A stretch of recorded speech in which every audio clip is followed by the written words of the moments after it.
Bonjour à tous, aujourd'hui on se retrouve pour un balcon tour, c'est-à-dire qu'on va faire le tour de mon balcon. Je vais littéralement vous embarquer avec la caméra et je vais vous montrer toutes mes plantes d'extérieur. Cette vidéo, vous êtes plusieurs à me l'avoir demandé, notamment au moment de la vidéo Ask. Et puis moi j'attendais d'avoir terminé le relooking de balcon pour avoir vraiment toutes mes plantes cette année. Alors il y a un petit truc qui me chagrine, vous savez que je vais avoir droit à un ravalement de façade au niveau de la façade de mon immeuble d'ici quelques mois. Et donc je sais déjà qu'il va falloir que j'enlève toutes mes plantes pendant la durée du ravalement, à savoir environ 3 mois. Donc ça c'est un truc qui m'inquiète un petit peu. Et je vous avoue que du coup cette année je m'étais débarrassée d'un certain nombre de mes vivaces comme je savais que j'allais déménager. Je ne savais pas au départ ce que j'aurais comme balcon, donc j'ai donné un certain nombre de plantes. J'avais prévu d'en racheter, mais quand j'ai su qu'il y avait cette histoire de ravalement de façade, je me suis dit qu'il valait mieux de pas trop bouger, donc j'ai surtout mis des annuelles, mais vous allez voir, j'ai quand même pas mal de plantes. En route pour le balcon tour, alors j'espère que le soleil ne va pas trop nous embêter. Aujourd'hui c'est un peu enquiquinant, il y a des nuages, des éclaircies, et il y a un moment donné où il faut se lancer. Alors on va commencer ce balcon tour par le petit coin ombragé. Vous voyez, il y a un muret ici, on est orienté par là, on est sud-est en direction de la rambarde, donc on a le soleil qui tourne comme ça et qui se retrouve là caché par la façade assez tôt, en début d'après-midi. Regardez, vous voyez, on a de l'ombre là. Voilà, donc en fait c'est le coin le plus ombragé du balcon, donc c'est là que j'ai eu tendance à placer les plantes d'ombre, mis à part dans la jardinière Calypso, puisque comme les plantes sont surélevées par rapport au sol, elles bénéficient du soleil pendant plus longtemps. Alors on attaque avec la Véronique arbustive, donc ça c'est une plante que j'ai depuis 3 ans je crois bien. Je ne l'avais jamais rempotée, elle était sur un balcon situé au nord, un tout petit balcon que j'avais dans mon ancien appartement, et en fait elle a un peu périclité par manque d'arrosage, manque de soins. J'avais coincé la porte-fenêtre du balcon, j'y suis pas allée pendant longtemps, donc cette année je l'ai rempotée quand je suis arrivée ici, je l'ai placée ici à l'ombre, elle se plaît bien, elle est en train de repartir parce qu'il ne restait plus grand chose dessus. Alors je ne sais pas si elle va fleurir cette année. C'est une plante qui a une floraison assez sympa, donc c'est toujours agréable. Voilà. Ensuite voici ma menthe. Alors elle est très dégarnie, c'est tout à fait normal. Je lui ai fait la coupe de début juillet et en général moi je n'y vais pas de la menthe, mais ça stimule la production de nouvelles pousses. Vous voyez, il y en a partout du coup qui vont partir, et je suis un petit peu embêtée parce que je me suis aperçue juste après avoir coupé qu'il y avait des petits pucerons verts qui sont arrivés. Si j'avais su, j'aurais pas taillé tout de suite pour tenter un traitement le plus naturel possible. Donc je vais voir, comme il y en a encore, je vais sûrement faire quelque chose et puis on en reparlera en vidéo. Il y en a un qui se cache là. Voilà, c'est le pied de persil. Alors il va falloir peut-être quand même que je lui fasse un petit peu d'air à force, parce que sinon il va plus en pouvoir. Donc je l'avais acheté au moment où j'ai acheté mes aromatiques. J'avais tardé un petit peu à le rempoter par manque de temps et puis parce que le balcon n'était pas installé complètement. Depuis que je l'ai placé à l'ombre, il s'est mis à exploser tout simplement. Il se plaît, il me fait des pousses, donc j'ai du persil, il n'y a aucun souci.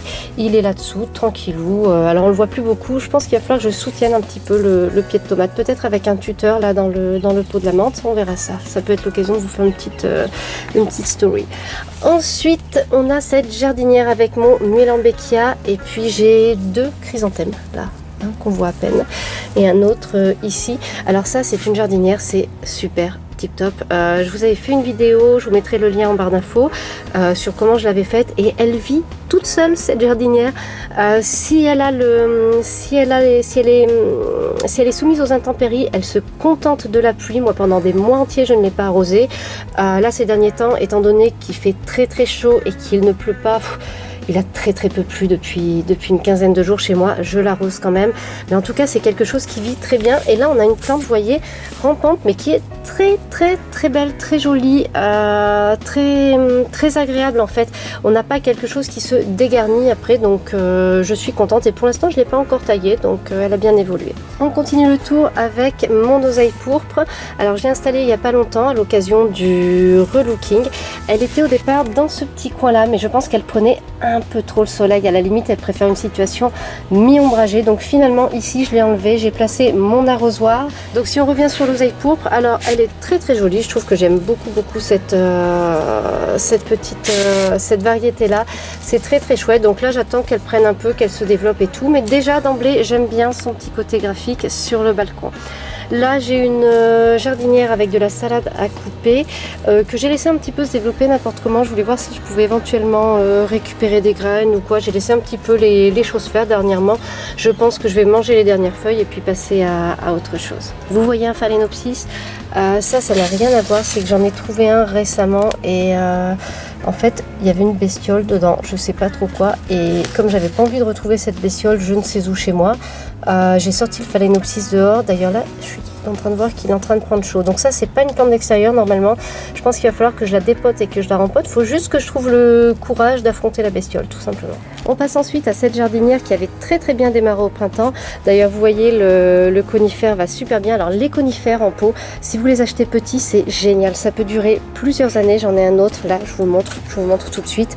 Je l'ai acheté au printemps celui-ci je crois, ou en automne, je me rappelle plus, non printemps plutôt. J'adore sa forme, sa couleur, un petit peu la texture des branches.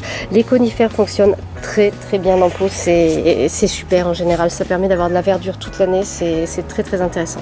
Alors mon problème c'est que au niveau des astères, et puis ça doit être un chrysanthème de mémoire, j'ai de l'oïdium, j'ai pas vu ça tout de suite, j'ai pas pris le temps de m'en occuper, donc là il va falloir que je m'en occupe si j'ai pas envie de me retrouver avec des tiges toutes sèches et pas de floraison. Donc ça il faut que je m'en occupe. En début de saison j'ai pas eu le problème d'oïdium, j'ai cru que ça s'était réglé avec le microclimat du nouvel appartement, enfin du nouveau balcon, et en fait non, faut vraiment surveiller ces plantes. Ensuite on a la jardinière Calypso, alors j'ai 8 plantes dedans, alors c'est fantastique, ça s'autogère, c'est incroyable. Alors on commence par le pied de tomate qui est resté debout un certain temps. Je ne l'ai pas tutoré parce que ça me gênait un peu qu'il parte en hauteur, et donc il a fini par s'affaisser doucement, ce qui n'est pas gênant. Et là vous voyez je lui avais mis un substrat, un terreau pour plantes potagères normalement, avec lequel j'avais mis de la poudre d'ortie broyée en fait, et ça fonctionne super bien, n'empêche. Regardez un petit peu là, j'ai des grappes de partout, je vais vraiment avoir une belle récolte. Ça a déjà commencé, là j'ai une grappe que je peux couper parce que j'ai tout mangé, et j'ai pas mal de tomates cerises là qui vont se préparer, donc c'est tip top. Ici j'ai un platycodon, alors c'est une plante fleurie qui tout de suite n'est pas en fleurs, j'ai coupé tous les boutons, là j'ai l'impression qu'elle est un petit peu entre deux. Je vais vous ressortir des plants si j'en trouve pour vous montrer comment est-ce que ça fleurit. Ça fait comme des petits ballons et puis après la fleur s'ouvre. C'est une plante que je croyais annuelle, et en fait c'est une vivace, donc théoriquement je devrais pouvoir la garder pour l'an prochain, surtout s'il ne fait pas trop froid. On a ensuite une aromatique, c'est la ciboulette, donc elle se débrouille très bien, il n'y a pas grand chose à dire. Là vous voyez des fleurs de brachicum, il avait un petit coup de mou en fait. Alors vous voyez le pied est planté ici, dans cette partie de la jardinière en fait, et il s'étale tranquillement, il me fait des tiges, ça vient jusque là, les fleurs vont derrière, etc. Donc c'est très joli, j'adore quand c'est comme... Oh, je viens de voir une super surprise, regardez. Le pied de fraise. Le pied de fraise qui a failli crever, je crois que je vous l'ai montré aussi dans le vlog relooking. Je vous disais bon il va rien faire cette année, patati patata. Regardez, je vais manger au moins une fraise de ce rubis des jardins, donc je vais pouvoir goûter ça. Et la petite fourmi, tu me laisses tranquille. Voilà, donc super génial. Là je suis trop contente, génial, tip top. Là on a de l'estragon, donc c'est un pied d'estragon, mais alors qui se plaît dans cette jardinière, mais comme c'est pas permis, donc là j'ai de l'estragon pour les 200 prochaines années, on est d'accord. Voilà, et derrière on a la coriandre, alors elle est toute sèche. Si vous vous demandez pourquoi, c'est parce que je veux récupérer les graines, donc je l'ai laissé monter à graines. Alors là j'avoue que c'est pas très joli maintenant que c'est en train de sécher, mais au départ ça m'a fait un truc champêtre immense, c'était magnifique, superbe, j'adore ça. Moi qui aime les balcons un petit peu champêtres, c'était vraiment fantastique. Alors on passe à la suite, on va aller voir la joubarbe sempervivum. Alors elle a fleuri, malheureusement comme il a fait très chaud, ça n'a pas duré très longtemps. J'ai des années où ça pouvait durer plus.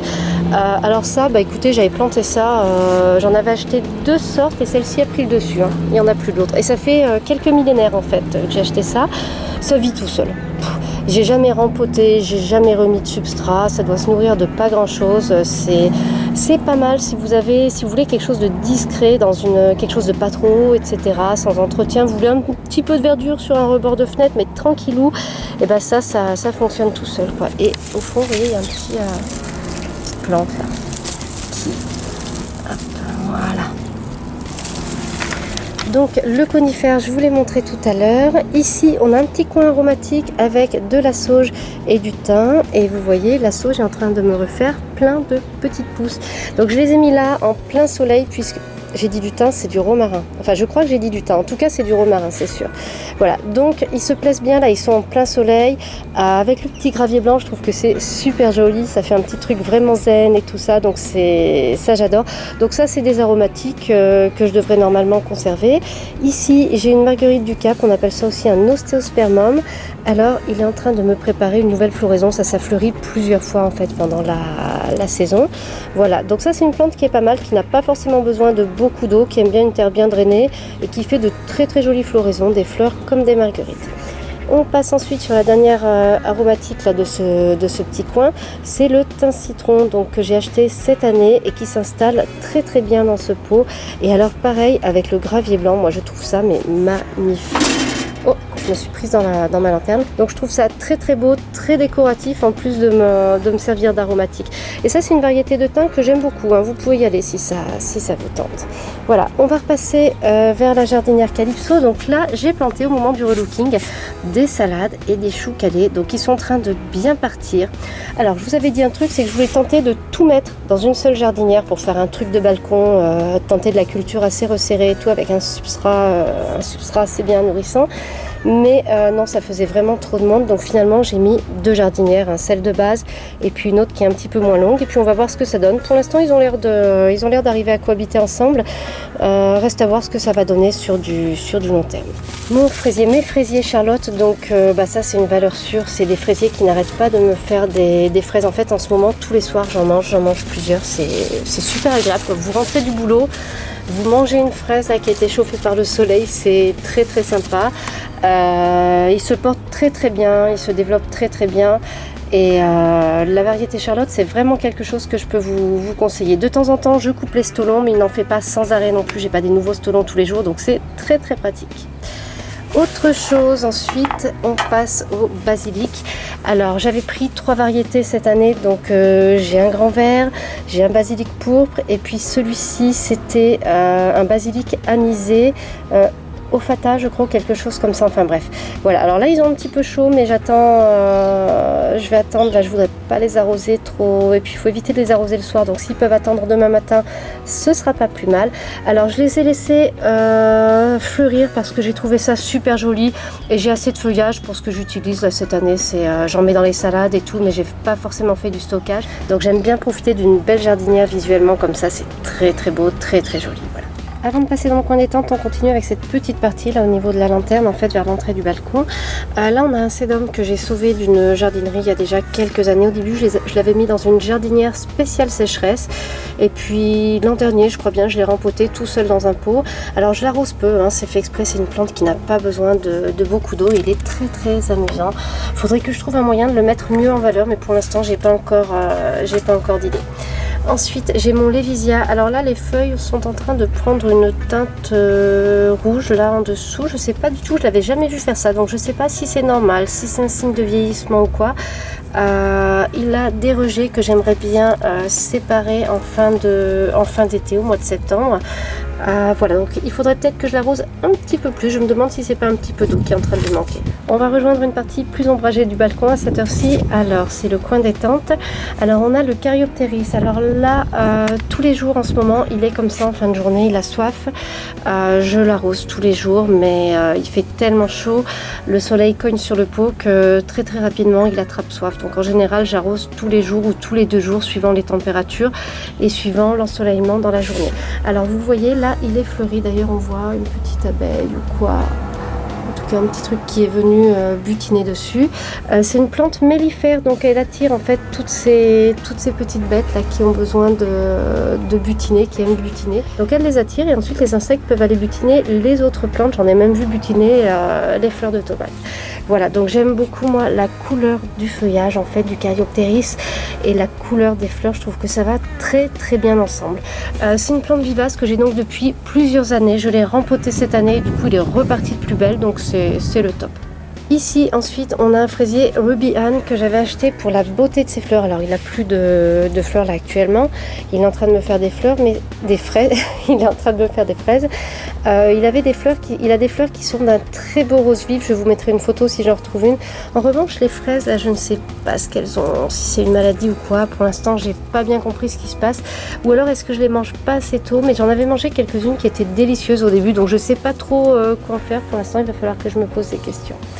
Voilà, alors ça ce sont 2 fausses plantes que j'ai mis pour décorer. D'ailleurs vous voyez, le petit coin détente est toujours très très sympa. Ensuite on approche la jardinière champêtre dans laquelle j'ai mis récemment, ça doit faire 2 semaines peut-être, un géranium vivace.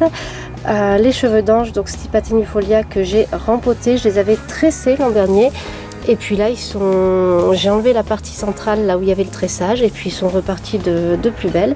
Et ici, j'ai mis une Gora, donc une jolie plante avec des petites fleurs. Là, en l'occurrence, elles sont blanches. Il y en a qui sont roses, je crois, parfois. Et donc ça me fait une petite jardinière champêtre. C'est très très joli. Et normalement, c'est vivace, donc je devrais pouvoir garder tout ce petit monde. Ça fait un pot un petit peu petit, un petit peu limite pour ces plantes là, mais je vais essayer de continuer la culture comme ça parce que c'est sympa sur le balcon et ça permet de bien délimiter le petit coin détente. Si on va en haut, là j'ai une jardinière qui va faire l'objet d'une vidéo très très bientôt, puisqu'elle est un peu en état de catastrophe. Donc pour vous montrer très rapidement les plantes, là c'est un lierre, ici il y a un petit chrysanthème qui étouffe, un sédum qui ne ressemble plus à grand chose, et là c'est une graminée, je sais plus exactement laquelle. Voilà, mais ça on en parlera plus dans la vidéo adéquate. Là c'est la fleur de mon agapanthe. Alors on est en fin de floraison, donc elle a perdu de sa superbe, néanmoins c'est magnifique. Une plante comme ça en pot, ça fonctionne. Ça peut fleurir tous les ans, surtout si on fait bien attention à surfacer, au minimum à surfacer le substrat au printemps. Et c'est très beau, c'est gracieux, c'est magnifique. Vous avez une tige comme ça avec cette énorme fleur au bout, c'est très très chouette. Et le feuillage est très sympa aussi, vous voyez. Donc là j'en suis à 1, 2, 3, 4, 5. Il y avait 2 pieds je crois quand je l'ai acheté. Là on a l'amaryllis qui est en train les feuilles jaunissent, là il n'y a plus que celle-ci qui est verte, donc j'espère que je vais réussir à le faire refleurir pour l'hiver prochain, mais ça c'est pas gagné, on en avait parlé. Je l'avais acheté fleuri et en général les bulbes ne sont pas au top pour refleurir après, donc ça c'est en tentative, mais c'est tout. Là on a mon figuier de Barbarie, c'est l'un d'entre vous qui me l'avait envoyé. Il était juste comme ça au départ, je l'adore, je l'aime trop cette plante. Il a eu un peu chaud, un peu soif, donc il faudra peut-être que je le réarrose là encore. Il m'a fait une raquette supplémentaire et je l'ai mis dehors parce qu'il est mieux là à la belle saison, et puis pour l'hiver il rentrera à l'intérieur. Et là on termine avec un orpin, c'est un sédum en fait, et en général il fleurit au mois de septembre souvent, mais là j'ai l'impression que c'est déjà en train de se déclencher. Voilà, donc c'est très très joli, très très chouette. J'ai mis aussi du gravier blanc, donc ça va très bien avec la couleur du feuillage, et puis il se porte bien. Cette vidéo est maintenant terminée, j'espère qu'elle vous a plu. Si vous avez des remarques, des questions, n'hésitez pas à les poster en commentaire. Merci et à bientôt pour une nouvelle vidéo.